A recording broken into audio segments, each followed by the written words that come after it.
A young boy was sitting alone in a dark room, terrified, shivering. There was no light except for a flickering candle. But even in that dim light, he could see clearly.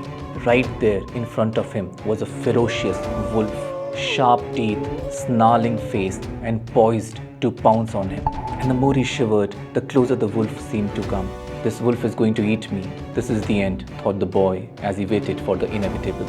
Suddenly the door opens and his friend walks in. Hey, what's happening? Why are you shivering? He asks. The boy, still frozen to his spot, says, Look in front of you. This wolf is going to eat both of us. His friend looks and starts laughing. There was no wolf. There was no sign of a wolf. It was just the shadow of his friend's clasped hands on the wall, and the more the boy shivered, the closer the wolf seemed to come. And to be honest, it didn't even look that close to a wolf. But even that vague shape was enough to induce a crippling fear. The friend gently unclasped the boy's hands and showed him the disappearance of the wolf. Okay, very common story and very similar to the rope and snake story which you have already heard. But this one has 4 practical takeaways which you can apply to your life and to your spiritual practice right now. First, just like the shadow wolf, most of the stuff which overwhelms us in real life has no real existence. See, our mind has evolved to become this wonderful storyteller, and when there is no one else around to tell these stories, we tell them to ourselves. And then get so immersed in them that we forget they are stories. They become the only reality for us. Unfortunately, this is more true for stories with unwholesome emotions like envy, greed, hatred, fear, anxiety. They are self-feeding and self-fueling. You let one thread touch you and pretty soon you are enveloped in a web that clings. The web of Maya. This is the illusory nature of the world. The wolf was mithya in the most literal sense, and yet for the boy it became the most potent form of reality there was. So the first takeaway is this: when everything seems doomed and all light from your life has gone out, take a pause and see how much of it is real and how much is borrowed misery. And with practice, it becomes fairly easy to differentiate between them. Try it and see for yourself. Second, our attitude towards experiences and the perspectives which we hold really shape our life. The same random shape on the wall could be a wolf to someone and a mundane shadow to another. The object remained inherently the same. It was the perspective which changed the experience. Now, we have obviously heard all of this before, but mostly it has seemed like something out of a self-help book, which is good to know but not really practical in real life. It is because we believe objects, including thoughts and emotions, to have absolute existence and complete power over you.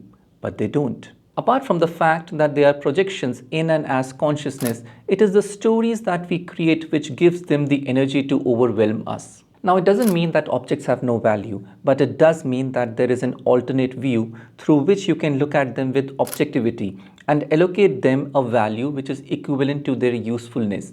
Not more, not less. So the next time you become angry or stressed or anxious, just see, is there an attitude adjustment which could change the experience?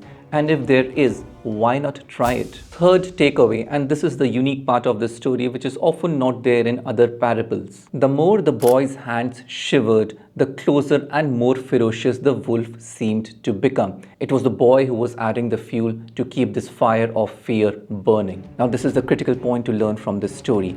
On their own, none of these emotions have the energy to carry on. They may come up because of external or internal stimuli, but their nature is transitory. They will fade away unless we meddle in them and we add in more stuff, more stories, more inertia, more regret.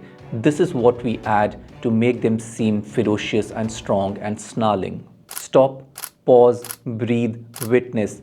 Don't push the thoughts away. Don't grab onto them. They have their own life cycle. And this is where the famous Advaita Vedanta concept of witness consciousness reigns supreme. If you purely witness, every thought or emotion has to pass away. Let it go. Do not grab onto it.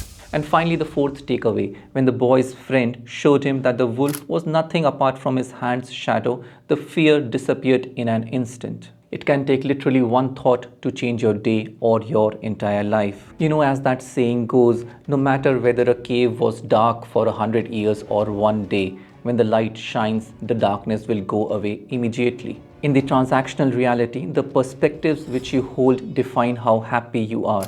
In the absolute reality, only knowledge shines. And once it has shined, the journey from darkness to light simply happens in an instant. Remember, the premise of Advaita Vedanta is freedom right here, right now. So don't be conservative in your expectations. Go for it. If you have been having a tough day, this is the alarm bell for you to pause and reflect. Are you holding on to something too tightly? Can you let it go? Good luck until next time.